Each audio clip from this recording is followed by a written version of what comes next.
Since the early 1970s, Al Di Meola has been one of the most popular and influential guitarists in the world.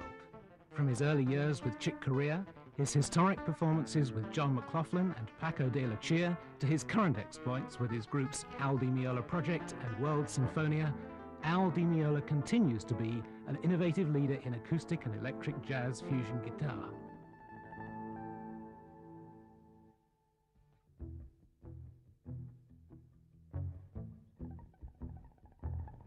In this video, we'll meet Al and get a close-up look into his playing style and technique, along with personal thoughts on improvising, learning, and practicing.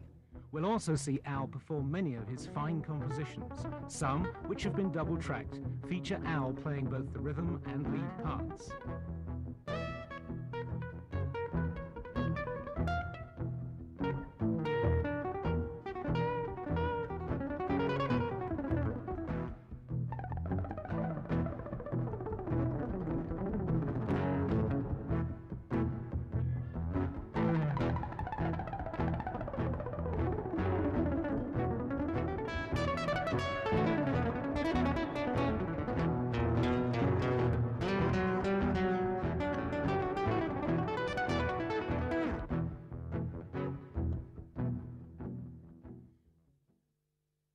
Hi, I'm Al Di Meola, and welcome to my video. We're going to get into a lot of different techniques that I use with right hand and left hand, scales and picking patterns, as many different examples and tunes, also some new tunes that will demonstrate a lot of that. So before we get started, I want to give you a note to tune up to. I'll give you an A, although some of the pieces might vary a little bit, but this is a general tone right here that should work on most of the pieces.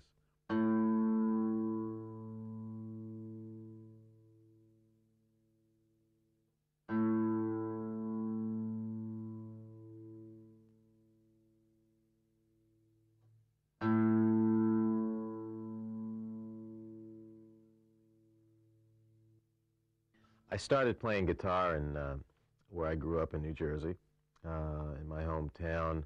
I began taking lessons at the age of 8 years old from a great teacher who is still teaching today, also still living in New Jersey. His name is Bob Eslanian, and both he and I wrote the book Chord Scales and Arpeggios as well. So it's been quite a while that I've been playing, and he was very much into jazz and the teaching of the theory of jazz in the very beginning. Although my heart wasn't quite there yet at that age, I got a good foundation and early basic training and theory and sight reading from him. I continued on with him for several years, and of course I learned a lot on my own just from listening to a lot of music records and going to concerts later on. I then went to Berklee School of Music in Boston, which was very inspiring at the time. There were, in and around the school, there were a lot of jazz clubs, and I would just check everybody out, a lot of jam sessions, keeping my ears open to a lot of new ideas. And I got a lot out of that before I got the gig with Chick Corea, and then everything happened from there.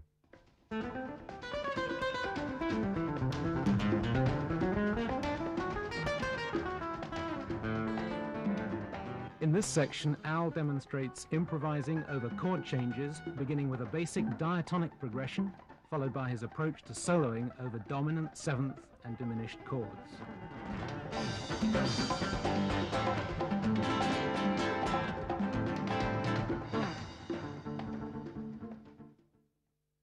In a simplified chord scale, such as C major 7, progressing to a D minor 7, to an E minor 7, to an F major 7, G7, A minor, B minor 7, flat 5, back to the C major 7. In this case, the C major scale will relate to all. My choice would be to play on each chord, but I'm going to give you an example of playing both ways and show you the difference. First, we'll start by by hearing each chord, and I'll play only in the C major scale, so playing no sharps and flats, but thinking of mainly a C scale, and then we'll show the other example after that. So let's begin with that first.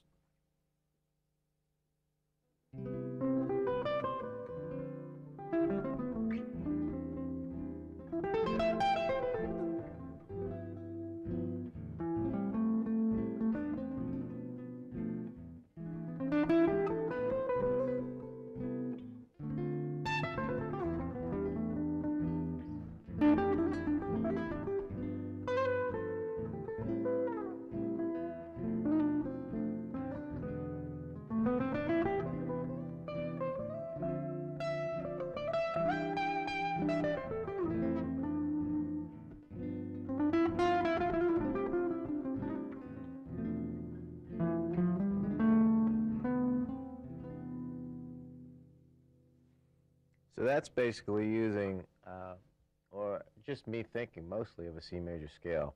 Now, like I said before, my choice would be to play on each chord, I think, if I saw the chart. And then you'll hear how I add sometimes like a G sharp to, when I come to like a G7 dominant chord, I'll add in the flat 9, or even on the last chord of the diatonic chord movement, which would be the B minor 7 flat 5, I'll use also a G sharp in a scale. I think sometimes these out notes colorize a little bit better. So let's give a little example of that.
The C major 7 chord, I would probably have two choices, one of which would be a major, just a plain major, Ionian scale, or a Lydian scale, which is preferable, I think, because you have the passing tone being the F sharp.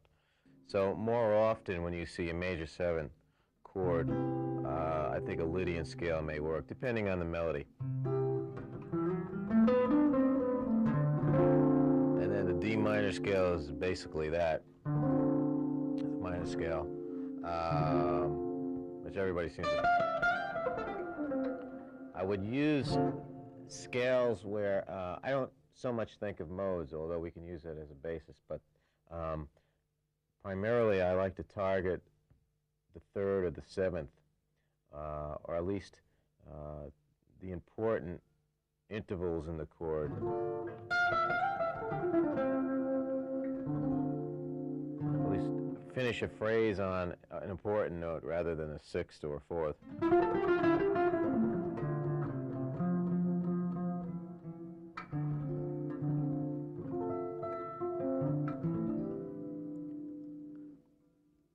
Now, the same thing for the E minor. We'll just use a minor scale for that. Now, sometimes on an E minor 7th or any kind of minor chord, I'll play a major 7 in the improvisation.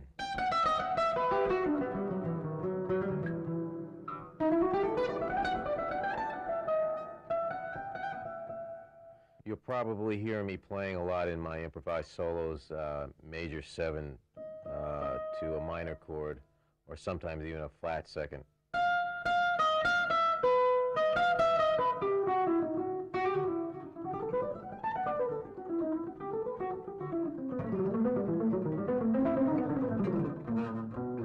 Right, something like that.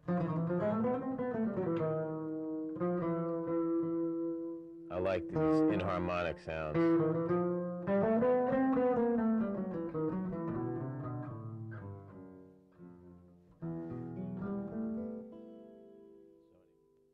So there's a lot you can do. I like weaving in and out of the scale,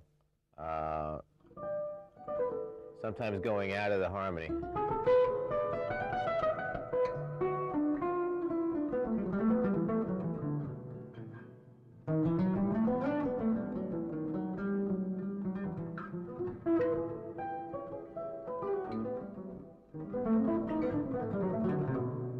Things like that.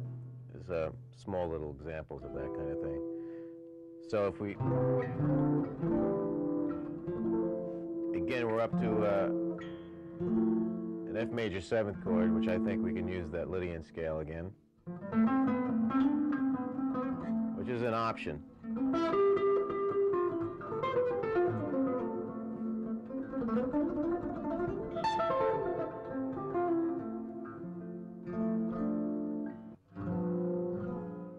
Next chord would be like a G7 dominant, which when I see a chord like this, I usually add in a sharp 5.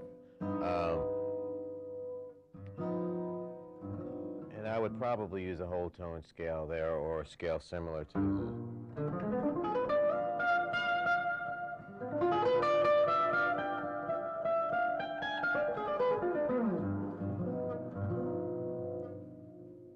And then the next degree would be a minor chord again.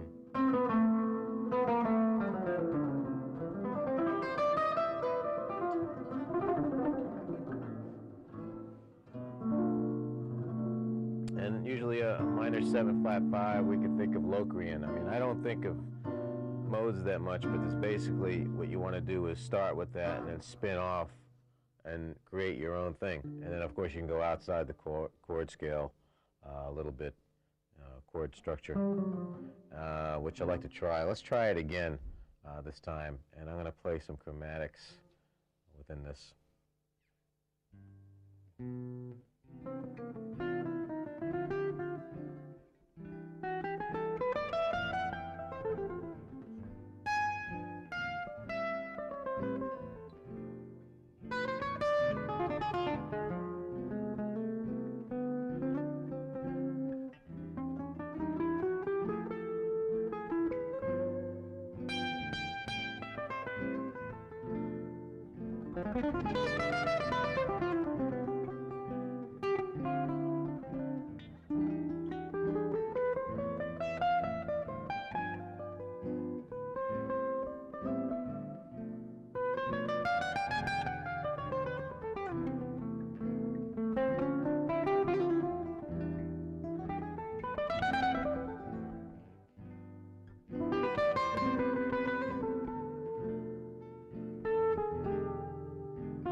Also, with the dominant chords, dominant 7 chords, you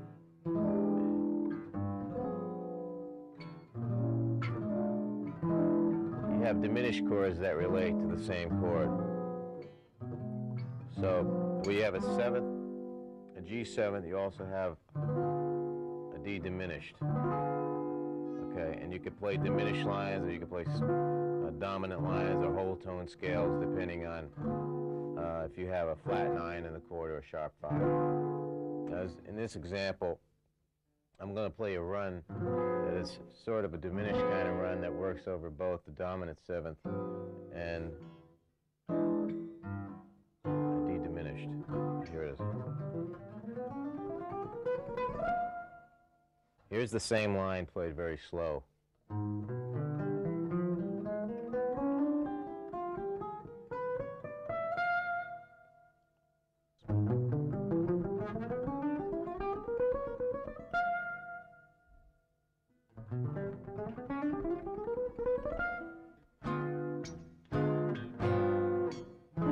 Also works over E7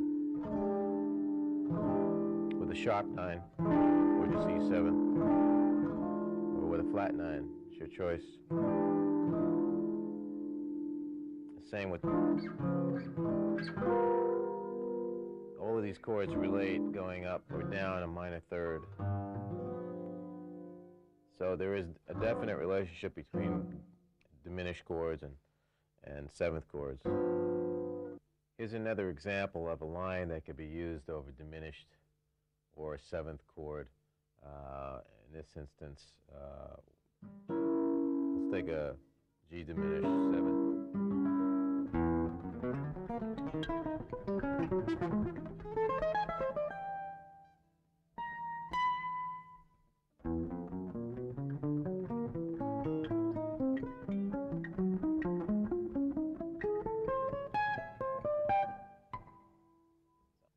There's a lot of experimenting that I do when I'm improvising. A lot of it's, how I feel at the given moment. So sometimes I don't know exactly where I'm going, but that's where hopefully magic will happen in your improvised solo. It's how you weave back into a logical pattern that relates to the intervals in the chord. The key intervals being your third and your seventh primarily, sometimes your fifth. But a lot of it's your ear and how you feel. But I do like to experiment a lot. I don't like to play the same exact patterns. Playing chromatic notes outside of the chord, sometimes playing a different scale altogether, and then weaving right back into the harmony again is interesting. I never know what's going to happen when I'm soloing exactly, because it never comes out twice the same. So for now, why don't we just hear what a G7 chord is, and I would recommend that either a sharp 5 or a flat 9 be played so that it'll make more sense when you hear what I'm playing. Okay?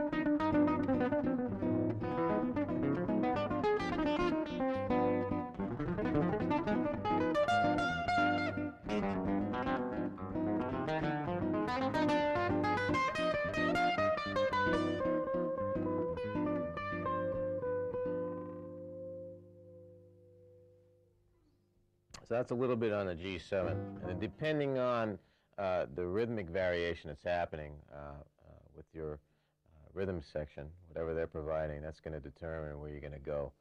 And of course, more chords will be will also inspire a different direction. But I think when you're vamping on one chord, which is the case in a lot of forms of music, you have a long series of bars where you have to try to do something interesting. I think that rhythmic variation plays a real big part, and we'll be getting into that pretty soon too. Here's a little vamp now that comprises starting with a minor chord, going to a diminished chord. Third chord would be like a major 7, and then to a dominant 7, sharp 9. So it goes through different types of scales, and I'll show what I play over this sequence. 2, 3.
Aldi Meola's total command of the instrument is demonstrated by his ability to play both in vertical and horizontal positions on the fingerboard, sometimes even playing complete passages on only one string.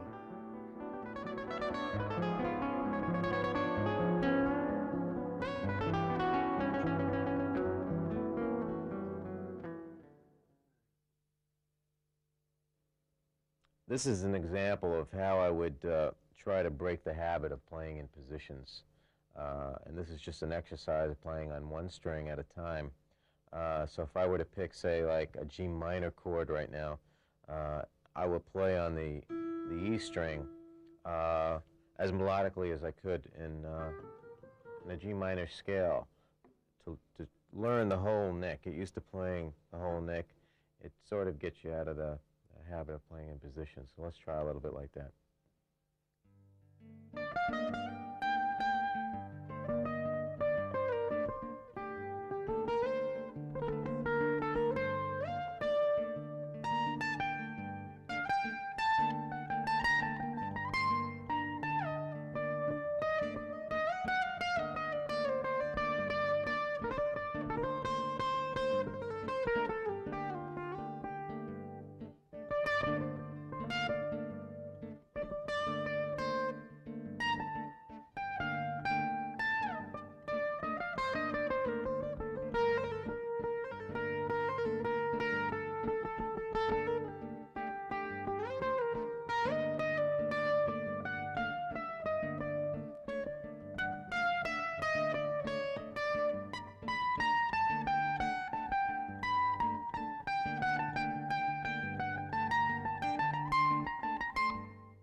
Now, going to the second string, let's try the same thing just for a brief moment so we can get used to doing that kind of thing. Go ahead.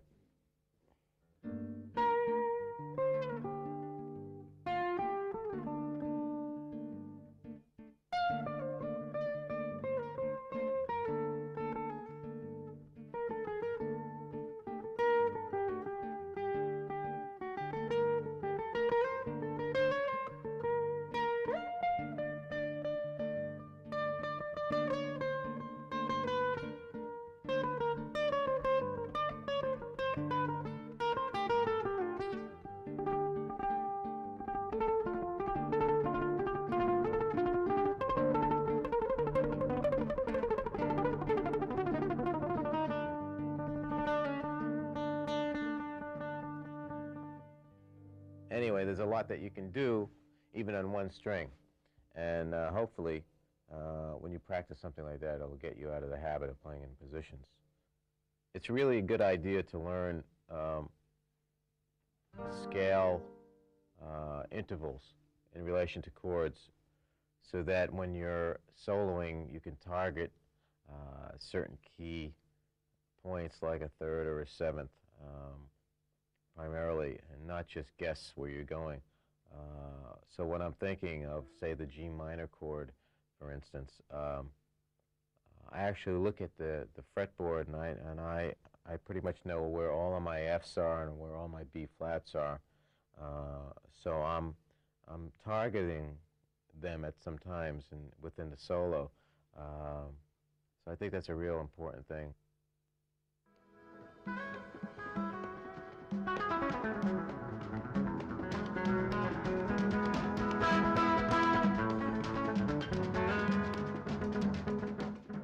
Aldi Meola has long been admired by guitarists for his tremendous right-hand picking technique. Now, let's take a close-up look at how Al plays single-note lines using alternate picking and right-hand muting. But first, let's watch Al perform a tune from the album World Sinfonia entitled Lustrine.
In regard to picking technique, right-hand picking technique, again, I want to emphasize the importance of playing the notes, playing the guitar, and without sounding like I'm preaching that this has got to be the way, I really feel that you have a much better effect in the long run to stay away from sweep picking and hammer-ons. You know, the overemphasis of that is not going to be good in the long run for more intricate kinds of music.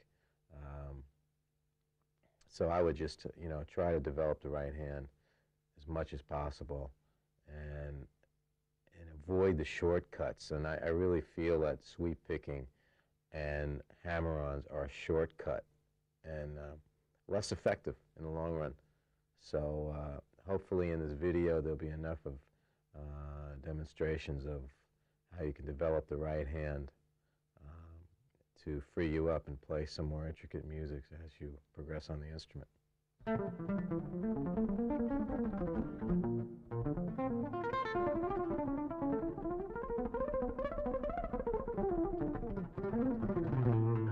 Okay, and that kind of thing is an example of me muting again, which will cause the notes to pop out. So your articulation when playing lines like that is very important, especially when playing with a group and you have to pierce through the drums and the bass and the keyboards. That's always been real effective for me to do that kind of phrasing, you know. And you have the option, of course, but I stay away from the approach of picking a note and hammering on.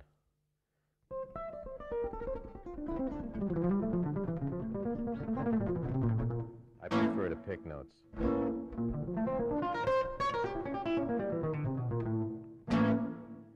Here's another example of an exercise developing right hand using triplets.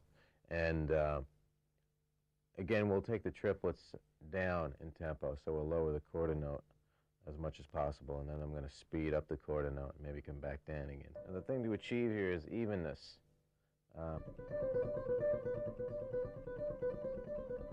And this is an alternate picking style, so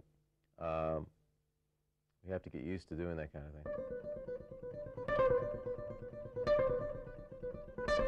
Here I'm accenting the one.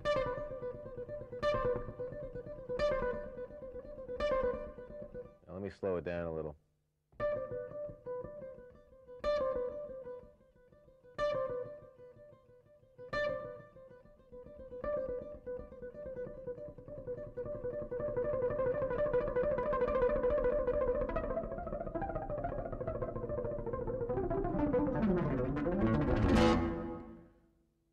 Anyway, that's what you want to try to achieve, and to start slow, obviously. Again, the right hand, very important. No movement from the elbow. Movements in the wrist, okay? if you develop another way of doing it, you probably will not get as much fluidity. I have never seen anybody play like this, you know, and be able to do that same kind of thing as fluid. So it's important to concentrate more on the wrist action. Alternate picking is preferable, unless you're playing phrases that are somewhat like this. It's impossible to use an alternate picking style there because it would be awkward to go up, down, up. Now, if I played this real slow, up, down, and to think that you'll be able, in this position, to swing back up and hit the third string, which is your B flat in this particular triad, is impossible, especially at a fast tempo. So you want to be able to play passages that require you to play first string, second string, third string in succession, up, up, down, up, up, down, up, up, down. And that's a picking exercise in itself. It's a very difficult thing to do for guitar players.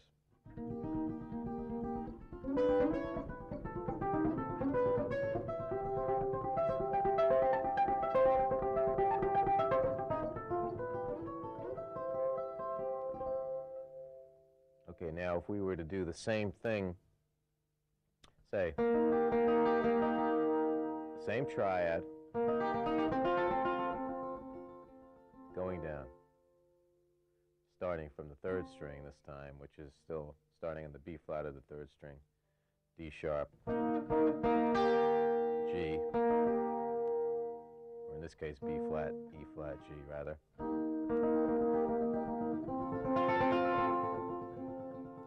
You want to go down, down, up, down, down, up, down, down, up. So there are times when alternate picking doesn't work as a down, up kind of motion.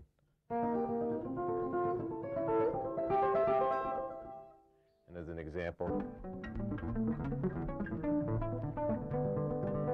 now this example is a passage from a tune that I recorded on my first album, and it was a very, very difficult thing for me to get. So I used that as a practice exercise for myself to develop this up, up, down motion. Now, on this particular one, I'm starting with a triad, coming up with F sharp, C sharp, G.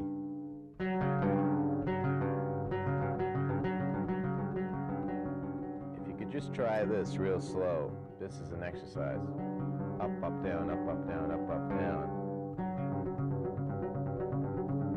Now, if you do this long enough, about this long, you'll notice your hand will probably tighten up right about here.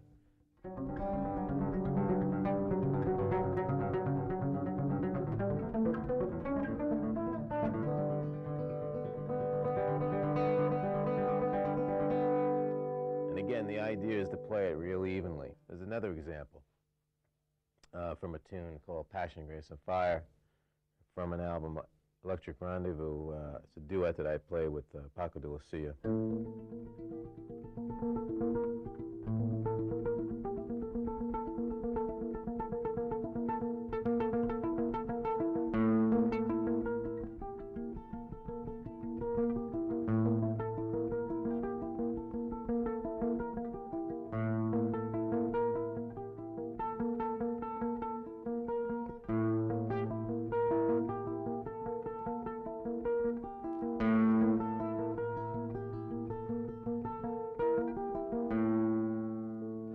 That's kind of a tricky phrase.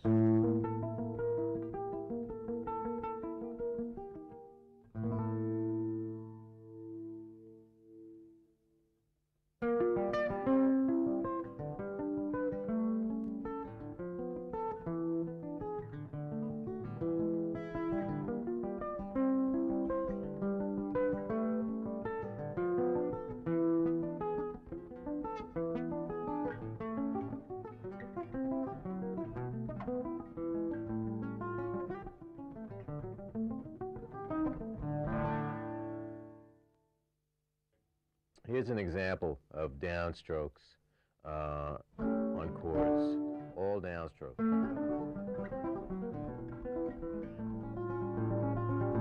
Except for this last chord. Let's just practice all downstrokes.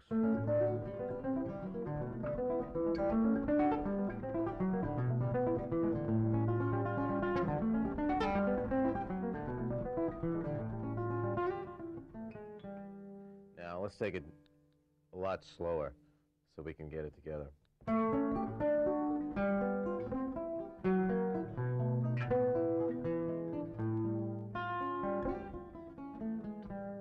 Okay.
Okay.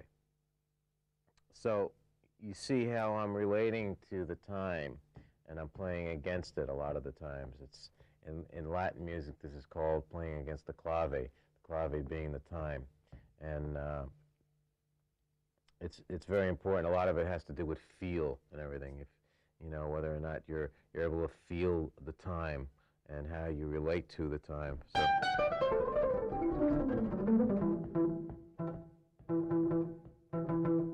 Okay, a lot of that feeling when playing these kind of rhythms is an up feeling. It's not a down. I'm not feeling down beats. I'm feeling up beats. Okay, that's just a general concept. You might not be able to grasp it at first. But I want to try some of the same kind of scalar lines at a slower tempo. So let's take it down about half that, and I'll try some things related to what I just did.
Here's a triplet phrase that I examined and shown an example of in my book, picking technique book.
Blue from the album World Sinfonia demonstrates one of Al's true strengths on the guitar, his ability to pick fast, smooth, arpeggiated chordal passages.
Let's talk about technique, right-hand technique, primarily utilizing the wrist instead of the forearm, trying to get as much movement happening in this area. I pretty much, when I pick, most of the time I have my palm rested on the bridge, which is important, and I get this kind of motion happening. I don't pick like this. I don't recommend it, this being a good way to develop or even get used to doing that, because then it's hard to break the habit. But try to get that wrist action happening as much as possible. So in this example, which is an excerpt from Orient Blue, a piece that I played already, this will be played a lot slower using this kind of movement.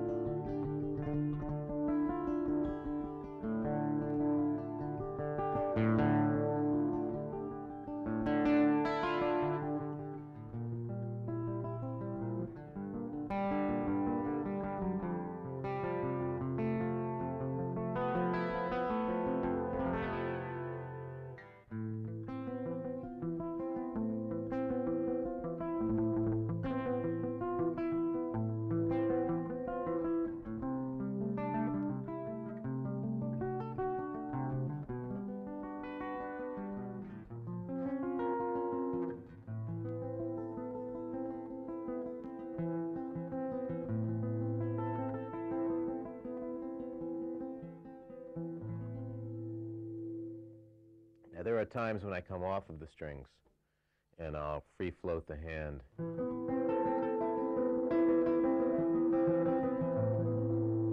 Which is more for the reason of getting a fatter sound when you move away from the bridge.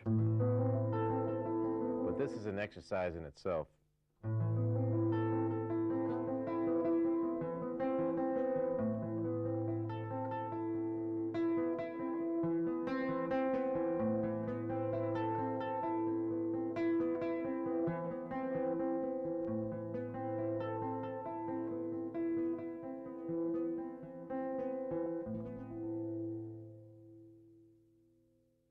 There's another piece as well that will demonstrate the same kind of thing.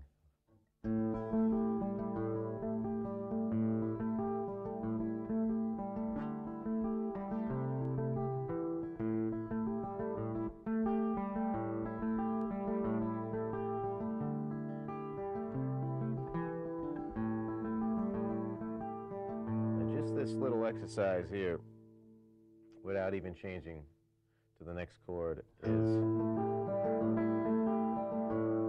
a great way to develop the right hand technique using skips.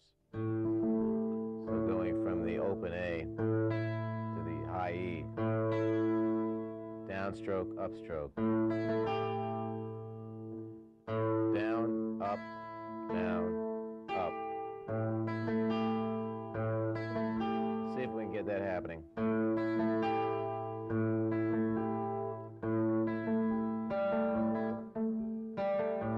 We got that open G in there, which I come up on as well every other time.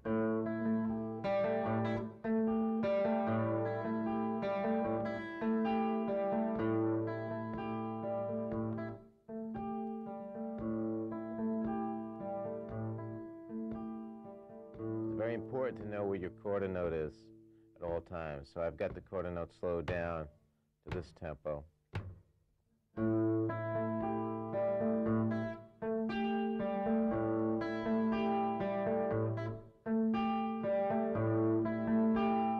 Another effective thing that I do a lot of times is I dampen strings. And that's where the palm lying on the bridge is going to become, important ingredient in having that happen.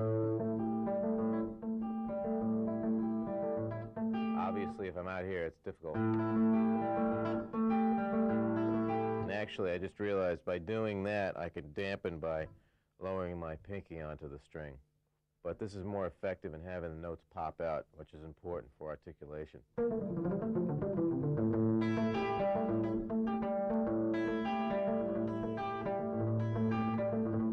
And that kind of control, adding in those kind of triplet kind of things.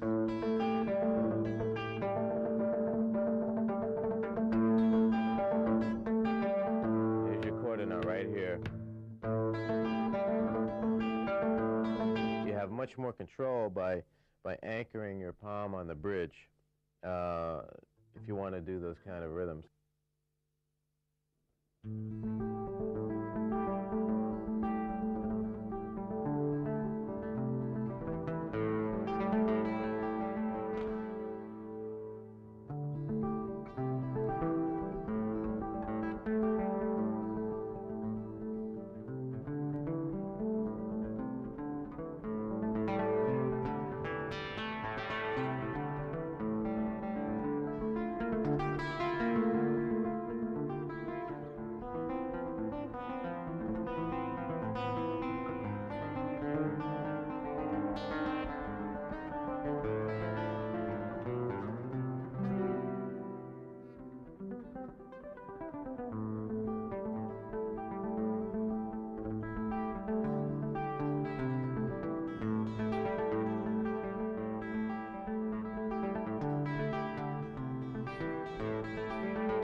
Coming up, Al talks about rhythm playing, which he draws from his vast influences in jazz, Spanish, and Latin rhythms.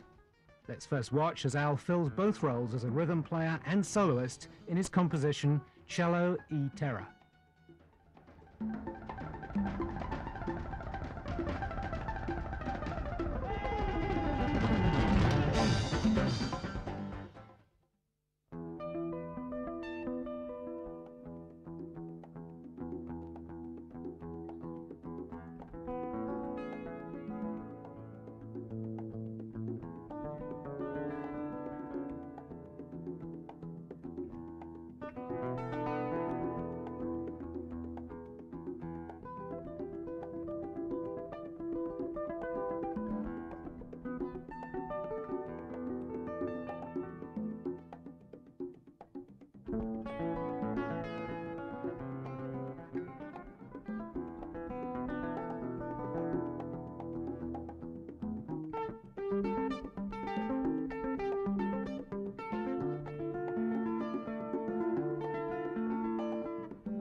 In this kind of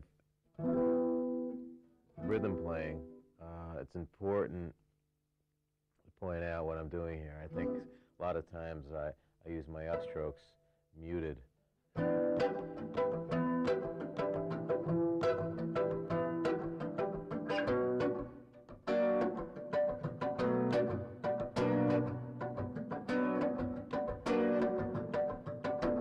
Even the downstrokes are muted. So in this particular example, I'm going.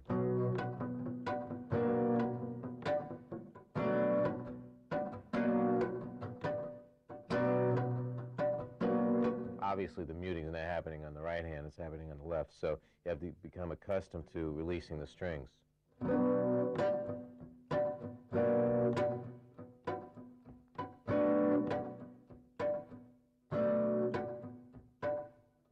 Here's your chord note right here. Again.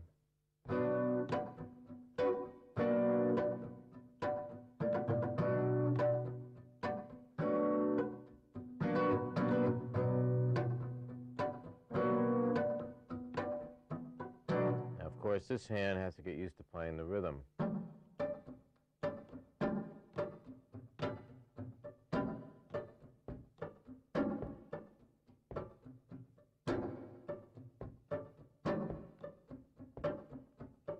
going to slow it down a little bit more so you can see it better.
Rhythm is percussion, and that's the way I use the guitar a lot of the times, whether it be rhythm playing or solo playing.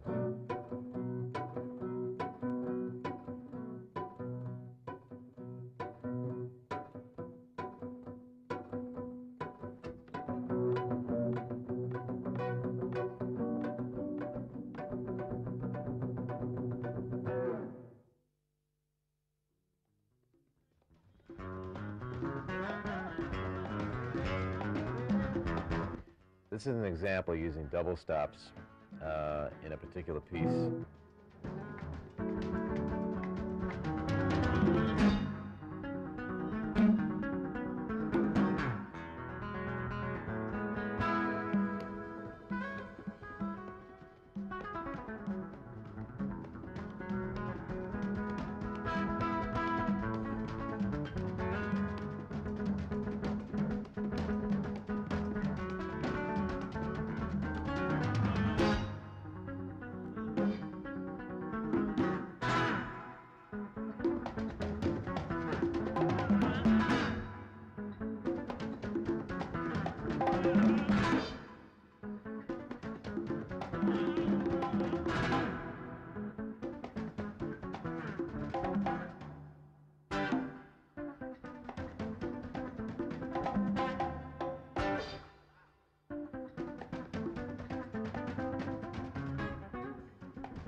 This particular piece was composed with the idea of percussion going on behind me, and more of a salsa vein.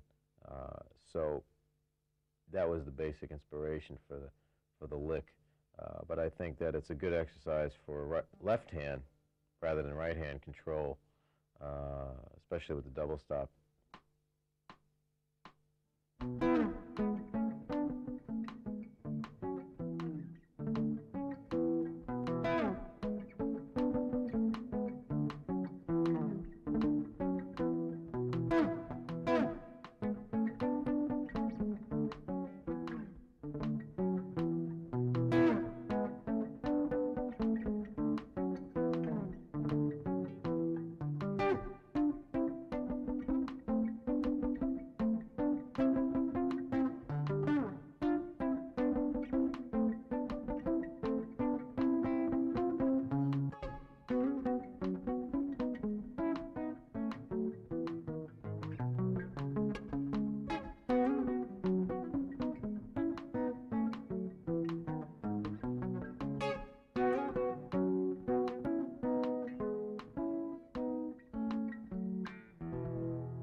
A lot of people ask me about my sound and what I use as far as outboard effect. There are two pieces of equipment in particular that I use with my acoustic guitar primarily, and this one reverb unit, which is a Lexicon 200, I utilize two different settings. One's a long concert hall, one's a short concert hall. And the short I would use mostly for rhythm playing. If I'm for long phrases, I like to have it much longer.